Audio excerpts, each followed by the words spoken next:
full moon on the 1st of May. It's in a conflict with Pluto.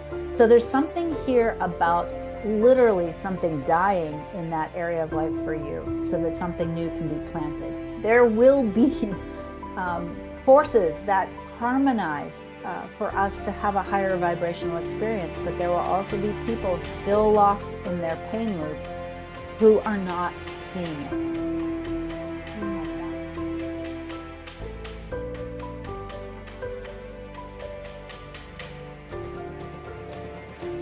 Welcome, welcome, welcome. You have found yourself in the right place. If you want to learn more information about how you upgrade, how you up-level your energy to work within the 5th dimension rather than to staying stuck in the 3rd dimension, just click and subscribe. Join us from week to week, to event to find out more information about what's happening. And today we're going to listen in to Jill Loftis, and she's going to explain to us what's happening with astrology in the month of May, and how it's going to be affecting us and what we can do to help ourselves. So look forward to hearing any of your questions that you might have. Don't forget, click and subscribe so that you can hear more information about how you quantum leap into the next dimension. And so I have a snapshot of the sky on May the 1st. And as you can see, this little, the little red horns, these are all the Aries planets. There's an enormous amount of power. And Aries is the first sign in the zodiac. It's the go sign. It's the initiation. It's birth. It's like, let's go. It's very much of an energy of desire and creation, but also sometimes dominance. I always tend to think of the signs as either having a higher or lower vibration, right? So the strength of the athlete is the high vibrational Aries, and the argumentative bully is the shadow. Okay.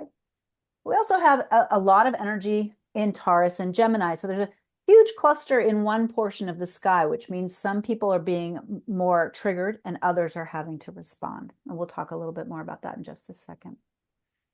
So as far as a general overview, the month bookends with a full moon on the 1st and a full moon on the 31st.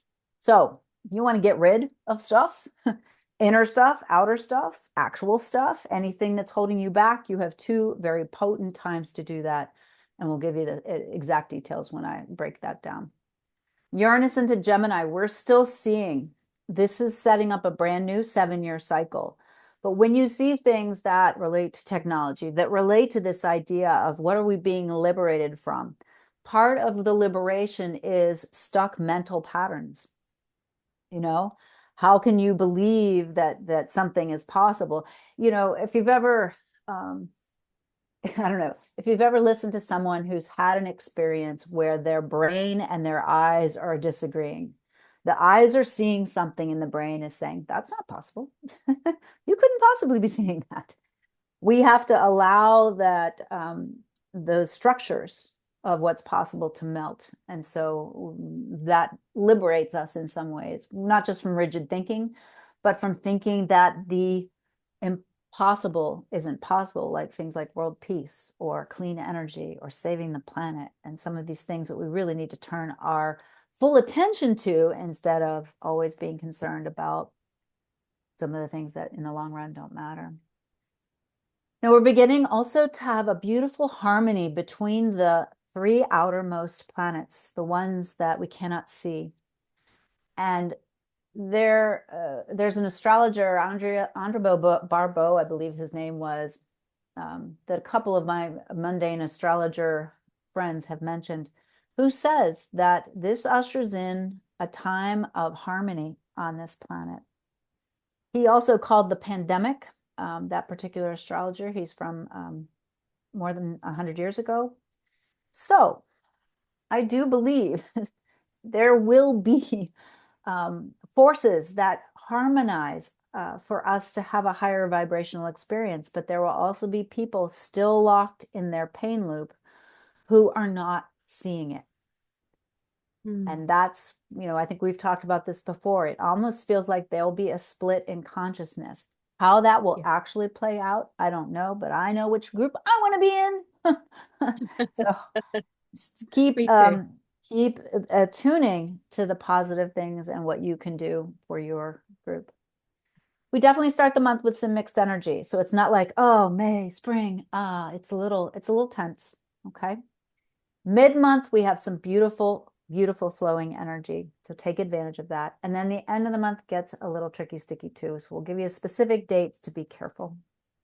We have a beautiful new moon in Taurus to celebrate the earth and to renew our finances. And that is a wonderful moon for all of the earth signs. We have Mars in a difficult angle with Jupiter. And so there's going to be this little push-pull where we want to do something in a hurry versus doing something with more long-term perspective. So that is something to take advantage of as well. And to be aware, especially if you're a Cancer person, sun, moon, or rising, all your little buttons are being pushed. And part of you wants to just crawl back in the shell and say, let me know when this is done. But you have to maintain your ability to hold presence in the world and say, okay, I'm afraid of this. This makes me nervous, and I'm going to do it anyways. Another thing with Cancerians to know for sure, Jupiter this is the last month that well, I guess you have about 2 months that Jupiter is going to be in your sign. We have Jupiter moving into Leo on June the 30th. And so you have once every 12 years, this planet sweeps through and gives you luck. Say yes. Chiron is very active this month. In fact, I have not listed all of the aspects just because there's too many.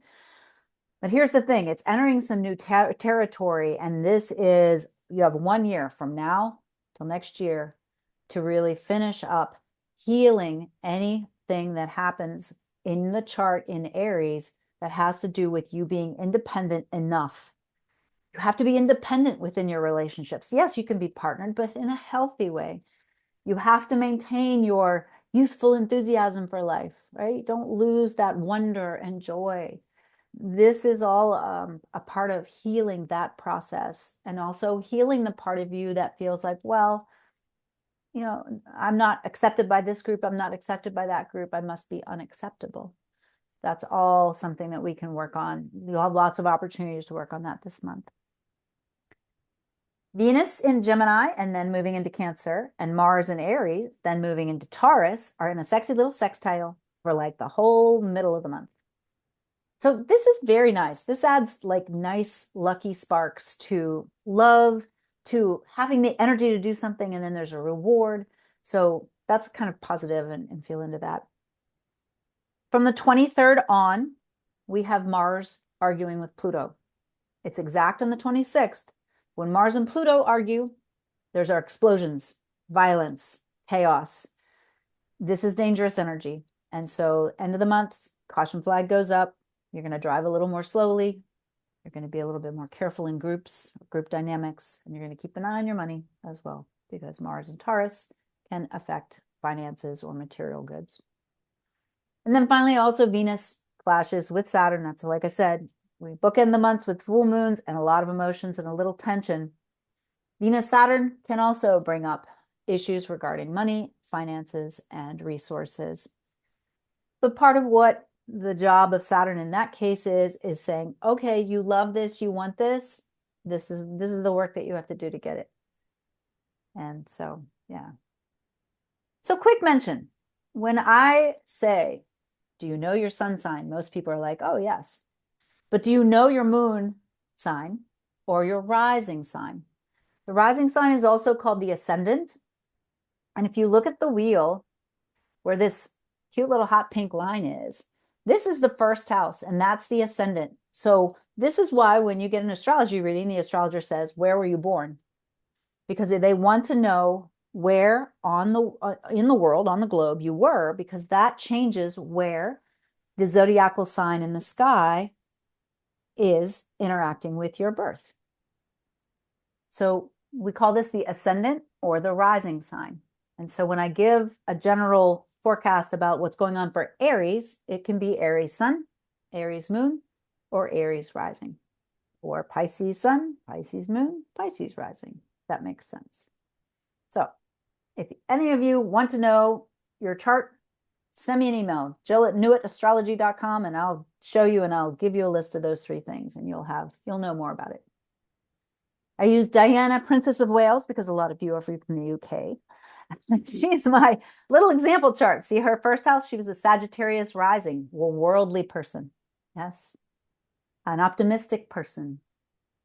She was also a Cancer sun, a very sensitive person, more sensitive than she would ever let on, and home, hearth, and family were key for her.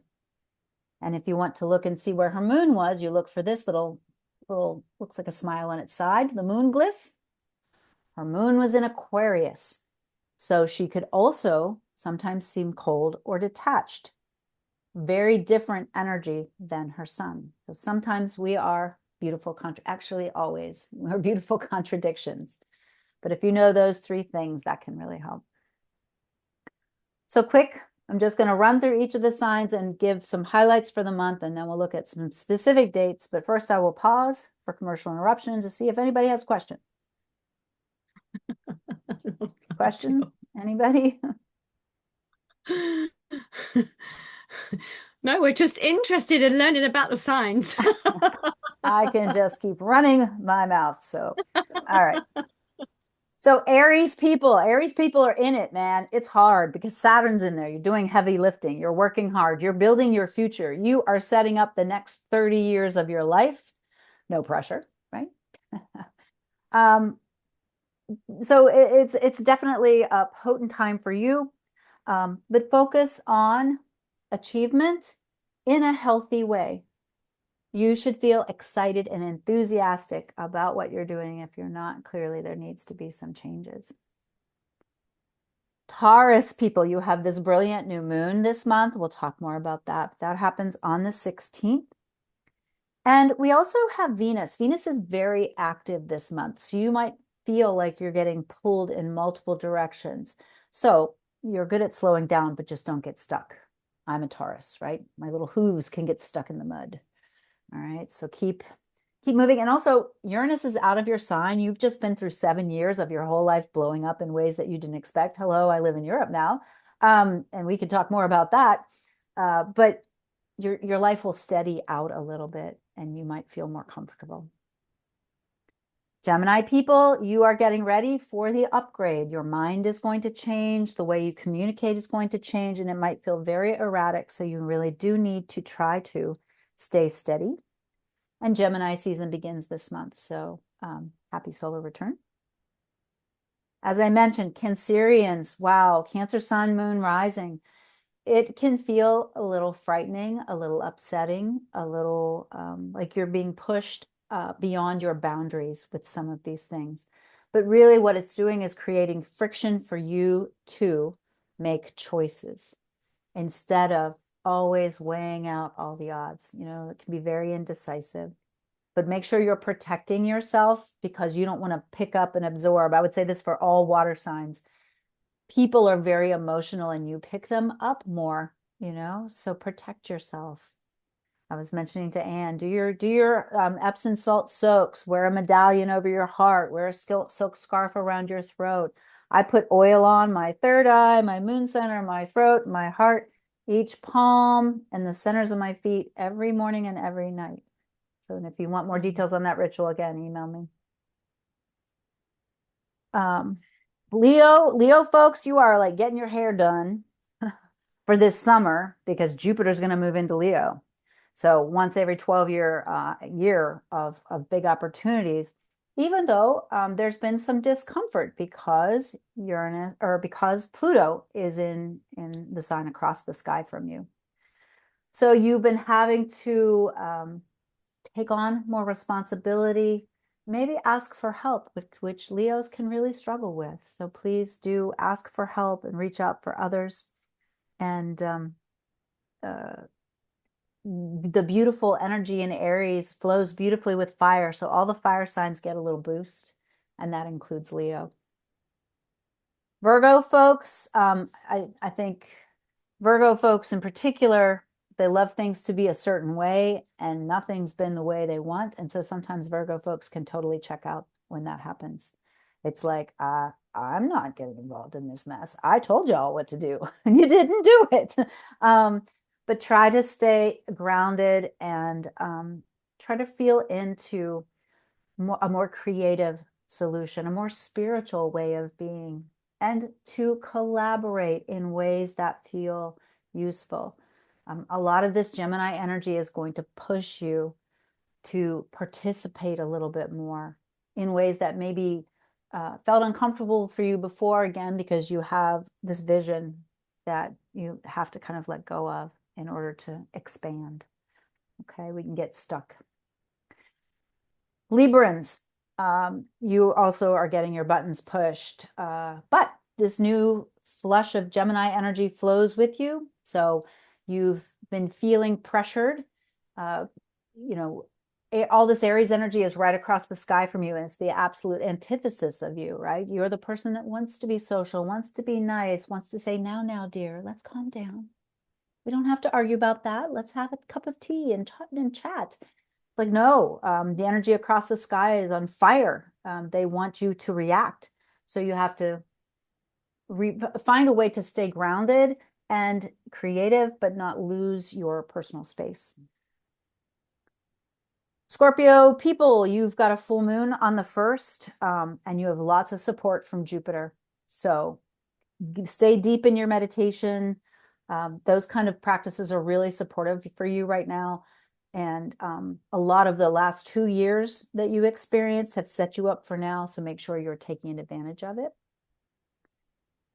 Sagittarius people, your full moon is on the 31st. And you also are supported by the fire planets. So you are getting a little rocket boost, a little energy is coming back into your field, I would imagine. You just have to watch. There is a certain amount of being in too much of a hurry that you can really fall into, and that is accelerated this month. All right, so try not to be in too much of a rush. Capricorn folks, you're busy reacting to everyone else. You're like, okay, this is not, did I really sign up for this? I'm not sure I did. But you have to make sure you're not holding on to the old ways too much. Capricorns can very much get, have a strong desire to want to achieve things in a certain way.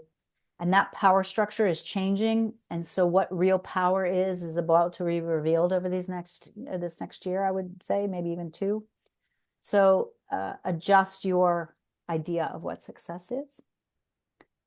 Aquarians, you had Saturn and now you have Pluto.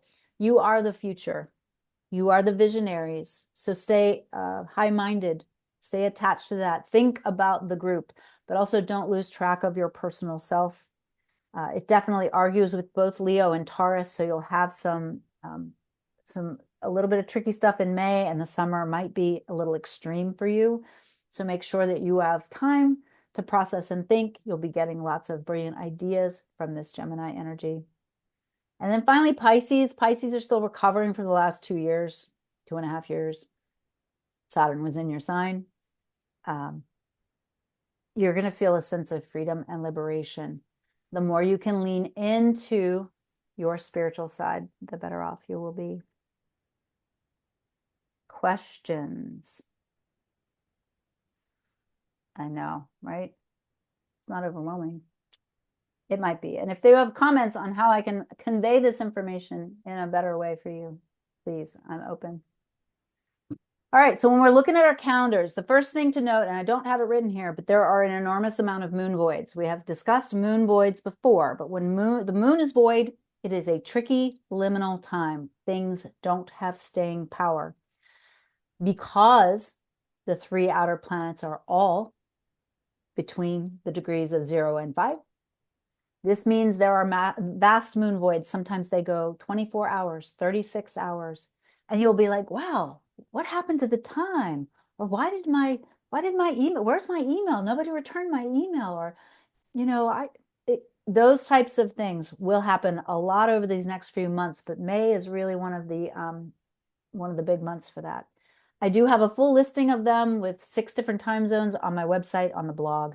So check that out. But if you have to sign a contract, make a big decision, you want to launch your book, you want to launch your business, you want to have an important coffee date with somebody and make a real connection, double check that the moon is not void, of course. All right, full moon on the 1st of May. It's in a conflict with Pluto. So there's something here about literally something dying in that area of life for you so that something new can be planted. So this is kind of like, scratching through the compost and deciding what needs to come out so you can have fertile soil to plant. If you know where Scorpio is in your chart, that is where you want to set those intentions. But otherwise, let go of anything that keeps you from feeling connection to God, to spirit, to knowing that you are a spiritual being having a human experience. It's just to take out the trash full moon. Think of it that way. Anything that's just not needed, whether it's, mental patterns, physical patterns, or junk in your house, get rid of it. Venus is sending beautiful love energy to Saturn at this moment, so you can clear the path and plant something within the next week in that spot. All right. Mercury moves out of fiery Aries into Taurus. So this slows down the communication and will make people a little less hostile, which is probably good. This is also right around the same time that Mars, the warrior, will argue with Jupiter. Now, any argument with Jupiter is still kind of a good thing because Jupiter's just a jolly good fellow. He tends to bring benefits. All right, somebody just dropped something in the chat. Explain sextile and trine in the basic way, and does retrograde mean literally going backwards? Excellent questions. So let's talk about retrograde first. No, when you lay down on a blanket and look up the sky, if you could have, no lights and just see all the planets doing their thing, it's not that the planets actually stop in the sky and go backwards. In fact, someday you should look. NASA has a beautiful animation on the website of the beautiful geometric designs that the planets make as they spin in the sky. But it's an optical illusion from our vantage point on Earth. Just like when you're at a stoplight with a car and the guy next to you starts to move and you thought you were moving and you hit the brake, retrograde is an illusion, but it's still a mathematical movement. It looks like the planet's moving backwards. So it's retracing parts of the zodiac. So what it does, it just gets to one point. It walks back a few steps, stops, and moves forward. So we call it stationary retrograde when it goes backwards, stationary direct when it moves forward. What it does is make you rethink, repair, redo, or reconsider something. This is why there's the term, the 1, 2, 3 punch, or third time's a charm. It's all a retrograde. It's a way of defining retrogrades. And all the planets retrograde except for the sun and the moon. All right. Sextile, trine, all of these different words. These are how we describe the mathematical interactions between the planets, because some are flowing and easeful and some are difficult and angular. We use the term conjunction, or you could say touch, for planets that are just literally touching each other. They're very close. Planets that are sextile have just a minor positive connection. So it's kind of like just a little bit of luck if you take advantage of it. It's a little bit of blessing, but it requires you to do something. It doesn't just pour it on you. It's like, oh, yeah, I saw so-and-so called. Yeah, maybe I'll call them next week. No, that's your sextile right there. You might miss it. They found somebody else the next week when you called. All right. So that's a blessing. A trine is when the energies flow together, and trines happen when the planets are in the same signs.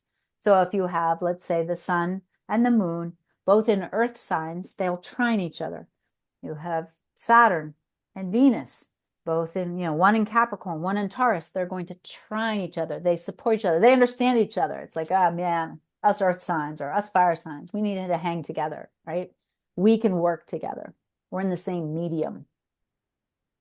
A square is the most difficult, although some people say conjunctions are difficult just because it's a lot of energy. A square is a 90 degree. It's when they just don't harmonize. They're two conflicting energies. They just don't speak together well. And so they force you to make a different decision. And then there's the opposition, which is when they're standing 180 across from each other, and it's a tug of war. It's, well, let's do it this way. No, but I like it this way. each of the planets, if you think of your sun or your moon or rising, think of the sign right across the sky as being almost the opposite of you. And that's why it's interesting. You may have dated somebody in that sign. Opposites attract. So if you're in Aries, the opposite is Libra, the individual versus the partner. If you're Taurus, the opposite is Scorpio. So it's like, oh, this energy of earth and reality, and across the sky is the, connecting to God and spirit and the astral and death. The Gemini stands across the sky from Sagittarius. It's like, well, Gemini is the local one. Sagittarius is the world. Cancer is home and hearth and family, and across the sky is Capricorn, which is wealth and prestige and worldliness. Leo is the jovial and fun and about family and all of that. And across from Leo is Aquarius, which is detached and cold and visionary. And then we have Leo, Virgo. Virgo is an earth sign. It's the sign of the healer and the helper. And across the sky from Virgo is, I'm totally spacing out. It's the 6th house, the 12th house, Pisces. So Virgo is the earth plane and food and health, and across the sky is Pisces, which is like, breathes water and connects to the cosmos. So there's something about that duality. I hope that made sense. Basically, you can think like happy face, okay face, sad face, really sad face, the basics. All right. So Mars clashing with Jupiter will make you slow down on something that you're trying to achieve. And definitely if you're in Aries and you've been hard charging forward, you're going to encounter somebody with some rules, some regulations, or a family responsibility, which says, hey, slow down a little bit. You have to tend to this. Around the 5th, Mercury will argue with Pluto. So this is important to try not to engage in power struggles or arguments with people. People will try to assert dominance in this situation, even if you're just talking about what to have for dinner. So try not to get into those types of things, especially if you're in a Tauran who likes the peace, of course. And then we'll pay attention to the symbols that happen personally, but also in the world. On the 6th, Pluto will pause in the sky and begin to move backwards. So we will re-examine everything that's happened in the last year that relates to radical death and rebirth in the Aquarius area of life. So I would definitely look at what's going on with groups of people, with systems and systemic change, and technology. Again, the writing's on the wall. All right. Mercury is going to spend some time connecting beautifully with the nodes, but also with the sun. So especially for Taurans, there's a lot of decision making that's happening right now, but all of the earth signs are really trying to make up their mind about how they want to move forward. The sun in Taurus also gets a really nice support to Jupiter, as does Mercury. Take advantage of those opportunities. Cancerians take that opportunity to ground, to slow down, eat something good. If you're ungrounded, one of the things you can do to ground is literally eat things that are growing on the ground. Potatoes, beets, carrots. I put the 14th, the sun and Mercury merge. The sun and Mercury always travel pretty close together. And about every couple months, they literally merge. The sun swallows Mercury. And the days before and after can feel kind of retrograde or confusing, but usually on the day of the merging, there's this moment of revelation. So this would be important for Taurans. This would definitely be important for Leos, because the sun is ruled by Leo. Important for Mercurial ruled signs, which is Gemini and Virgo. Okay? Especially pay attention to the message, the prompting, the awareness that comes. And then we have our new moon. A new moon is energy for initiation or starting things. So it's late in the day, East Coast time. So for some of you, it might be on the 17th. It's at 25 degrees of Taurus. So set intentions wherever that area of life is in your chart, or around money, finances in general, material wealth or goods, your own value systems, what's important to you. If you really care about spending time or energy on something, that is the initiation, the spark, the start for that. It's lovely. It has a lovely little sextile to Jupiter. Mercury is right there. So a great new moon about honoring your mind, respecting your long-term goals, and setting those intentions.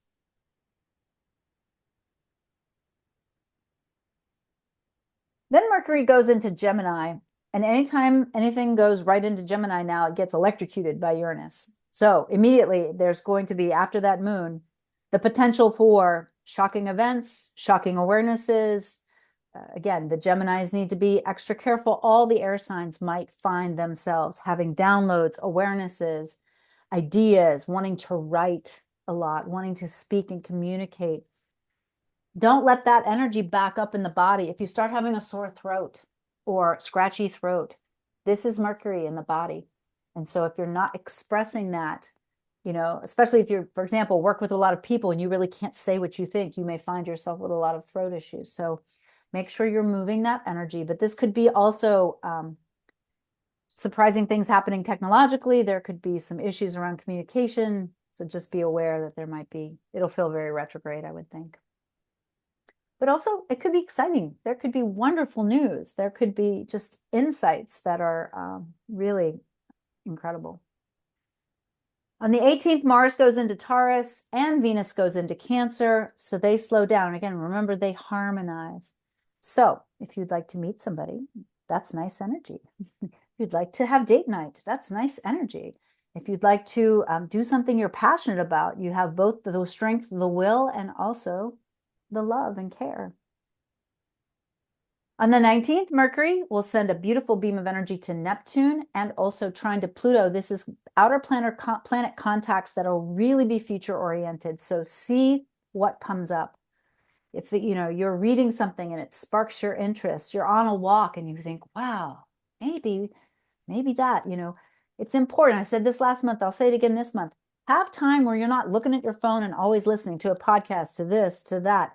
Make space so that you can receive information and not just eat everybody's leftovers, so to speak. You know what I'm saying? All right. Mercury's also going to clash with the nodes as Venus sends that exact energy to Mars. We've had for the last probably 13, 14 months, about 14 months, the nodes of fate in the sign of Pisces and Virgo. They're getting ready to move. This is the end of a 19-year cycle. Think back 19 years. What was going on? That would have been, I believe it's May of 2017 and to November of 2018. What opportunity or what thing is wrapping up? What back then did you maybe leave undone? Consider that, particularly if you are a Pisces or a Virgo. Then the sun slips into Gemini on the 20th. And on the 22nd, it's one of those days we have loads of astrology, but the moon is void all day. So it's a day to, every time I think of this day, I think of a woman with a basket who's gathering information. She hasn't decided what to make for her soup, but she's getting all the ingredients, okay? So see what happens that day, because there'll be a Venus-Neptune thing, which is not good decision-making energy. It's the sun exactly merging with Uranus, which also will bring some sudden events. So don't get too excited if something positive happens, and don't get too upset if something not great happens. We don't know until the next day. Mercury sends beautiful energy to Saturn. So there are important conversations taking place, but remember, don't sign the paperwork till the next day. And Venus is also harmonizing with the nodes. Like I said, there's a lot of fate type of things happening that 19-year cycle. As I mentioned at the beginning, from the 23rd through the end of the month, we slow down. We're more aware of our circumstances. We chop our vegetables more carefully. We drive more carefully. We definitely groups of people are more aware of our circumstances because Mars will begin to argue with Pluto, and that is exact on the 26th. So it is typically violence of some kind. Could be weather related. Mars is in Taurus, which represents the Earth, but Pluto being in Aquarius means that it often involves groups of people. All right. Supportive energy during that time, the sun will flow nicely with Neptune. Meditate, pray, stay connected, really stay attached to source. Then the sun will connect beautifully to Pluto, which you'll say, oh, well, this is breaking down, but something new is coming in its place. And maybe that new thing is better. I think that's something that we all have to really pay attention to. Some of the things that are breaking down that we're clinging to weren't working. So they must. And sometimes that's marriages and family relationships as well. Okay. Venus arguing with Saturn through the end of the month. Venus wants to take everybody home and feed them. And Saturn is saying, well, how are you going to pay for that? Venus has all these ambitions. Saturn is actually making sure that she has a plan. So I think you'll definitely feel this if you're a Tauran or a Libran, but you may also feel this if you're a Cancer or a Capricorn. Our blue moon, two full months, 2 full moons in a month is a blue moon. Once in a blue moon. It's at 9 degrees of Sagittarius, and it's sending nice energy to Saturn. So this is definitely, I'm letting go of something, clearing the way for something else to solidify. So I get the image of, I don't know if you ever heard, I believe it was Michelangelo used to say when he would be carving stone that he was just liberating the figure from the stone, right? He wasn't putting it in the stone. He was cutting away what didn't belong. I feel that profoundly for this full moon. So generally, let go of old philosophies or beliefs. If you grew up with a religious practice that no longer speaks to you, bless it. Thank you for letting it bring you along this long, and then, discard what isn't working for you. This is a time to clear your bookshelf, let go of things. It's like, this doesn't resonate anymore. Let's get rid of it. And just clear the way so that you can also become the priestess, the prophet, the teacher, the leader that you are in those realms. Because even if you just share a little bit of your journey with someone, you might create that spark within them that they awaken to a whole new belief system and understanding of the world. Note that we have the full moon. 3 hours later, the moon will void, and it's not out of void till June 1st at 9:19 p.m. You have a very small time gate for this particular moon. So if you feel called to ritualize it, make sure you do it before the moon voids. Uranus is also clashing with the nodes on this one. And so this shows you what mindset has to stay in the past and won't take you into the future. So as I say to my members almost every month when I do the membership readings, there are no small months right now, my friends. No small months. And try not to get bogged down in too much of the lingo and stuff like that, and see what lands, like really lands as far as practical solutions. Questions?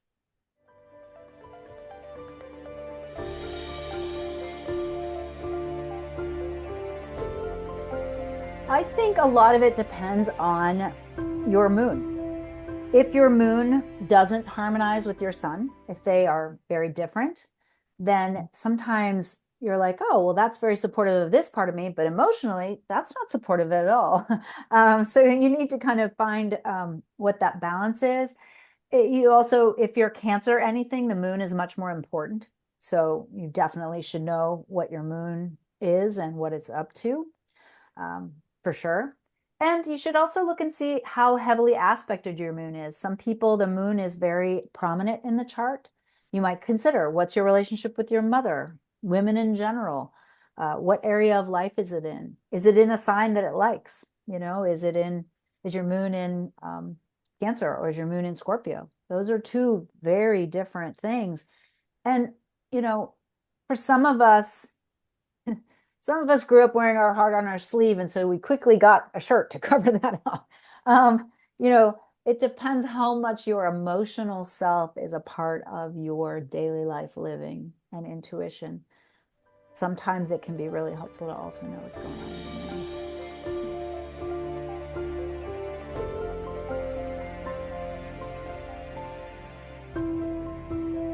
Sometimes that you literally are fulfilling the one thing in the other, and there's just this beautiful, oh, I mean, there can be this ideal, okay, you've got more of a handle on the home and the emotional, and I've got more of a handle on the outer and the, hunting and gathering and making the money and all that. And we kind of understand each other. There's a little bit of synergy there.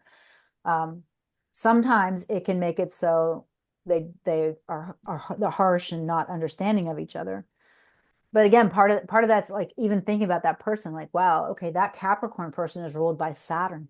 They're ruled by the planet of hard work and discipline. So they're going to have a little bit of different idea of what success and happiness is versus the Cancerian who wants everybody gathered around the table, you know, family and home and hearth. And so there can be, you spent money on this. Yeah. I got the power car and you got the big sofa. Like that's very different values, right? And it doesn't necessarily mean there's a conflict. All right. Jill, Thank thank you. you so much for coming along today, honestly, and sharing with us your information and knowledge. It's honestly, it's so interesting. And any of you that are listening to this, if you're really interested and want to learn more, and want to know more about your charts, please reach out to Jill Loftis, and all the information will be supplied. You do all the one-to-ones, and there's other information that you supply. So it's lovely. Thank you so much, Jill. Bless.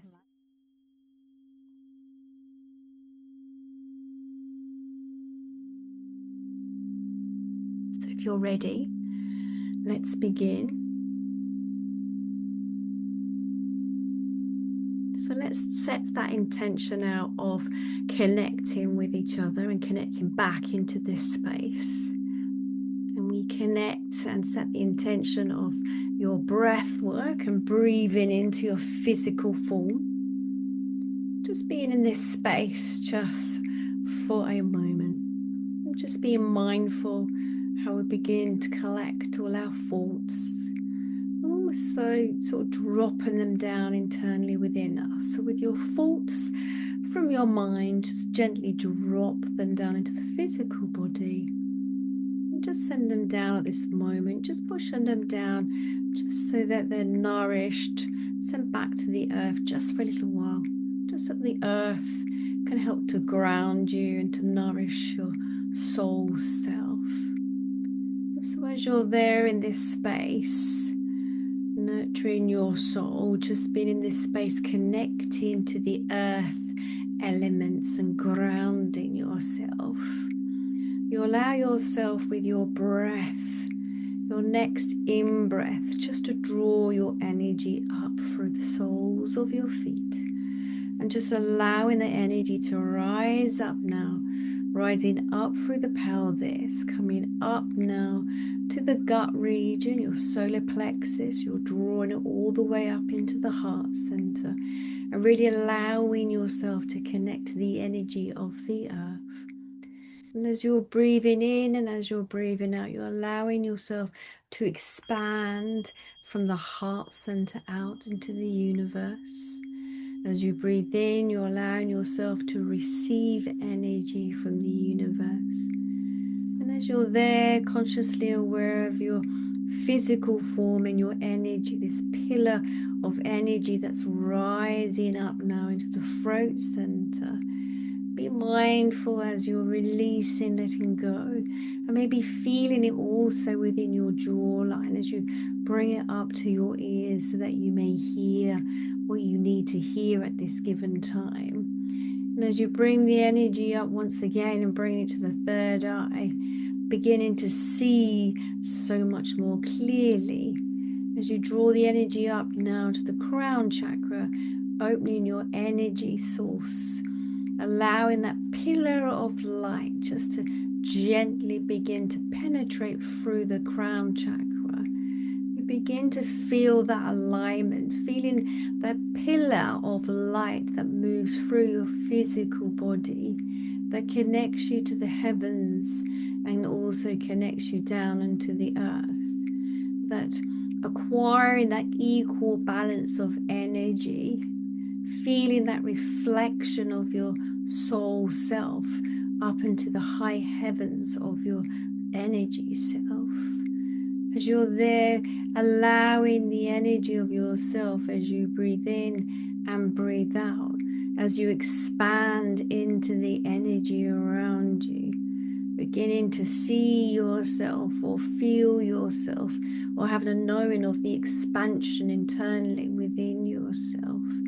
That as you are expanding and changing and developing, that you're feeling that you are becoming more as one with the energy fields around you.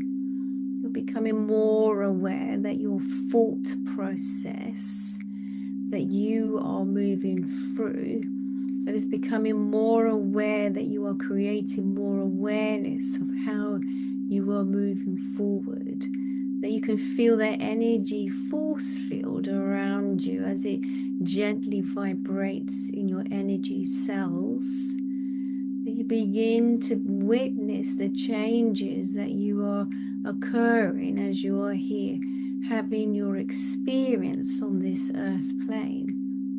But as you are there opening your energy fields, you become aware that your guides and those in the spirit realm are beginning to step closer into your energy stream, as if passing messages on from the other realms of desires, that stepping forward with knowledge, ancient wisdom that comes in to help nourish your soul self, almost answering those questions that you would have had previously before now. That as you are standing in this space, being aware of the energy around you, there are those changes that are occurring within you. Almost as if that if you looked in a mirror right now, you may not see yourself as you used to see yourself, that you see yourself something as being different from who you once were. Noticing the changes in your energy field and noticing that you begin to feel different from how you once were.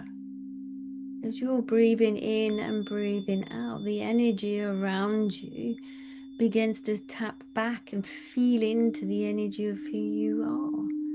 The ripple effects that you once sent out into the universe of those thoughts and dreams and the manifestations now begin to ripple back, coming all the way back to you with the fruits of your labor of wanting change in your life. Allowing yourself to be in receivership and to receive what it is that you are now ready for, that you once were there and now you are here. And it's time that all the rewards and gifts from the universe are beginning to ripple back into your energy stream and beginning to feel the difference within yourself. As you are there receiving and absorbing into your physical self, you begin to feed it back down through the core of your physical body, sending down through the roots of the soles of your feet. As you become aware that you're coming back into this space of feeling more grounded than before, that there is a knowledge and wisdom that you are also absorbing into and drawing back into your energy fields. So as you begin to feel back into the energy of yourself, that on the count of 3 that you become more aware of the changes and challenges that you have been through once before. As 1, you are sitting grounded in this space, and 2, you're beginning to be aware of your breath as you're breathing in and out and what you've received. On the count of three, you begin to come back wherever you've been. Come back into this space. There we are. Come back wherever you've been. Come back.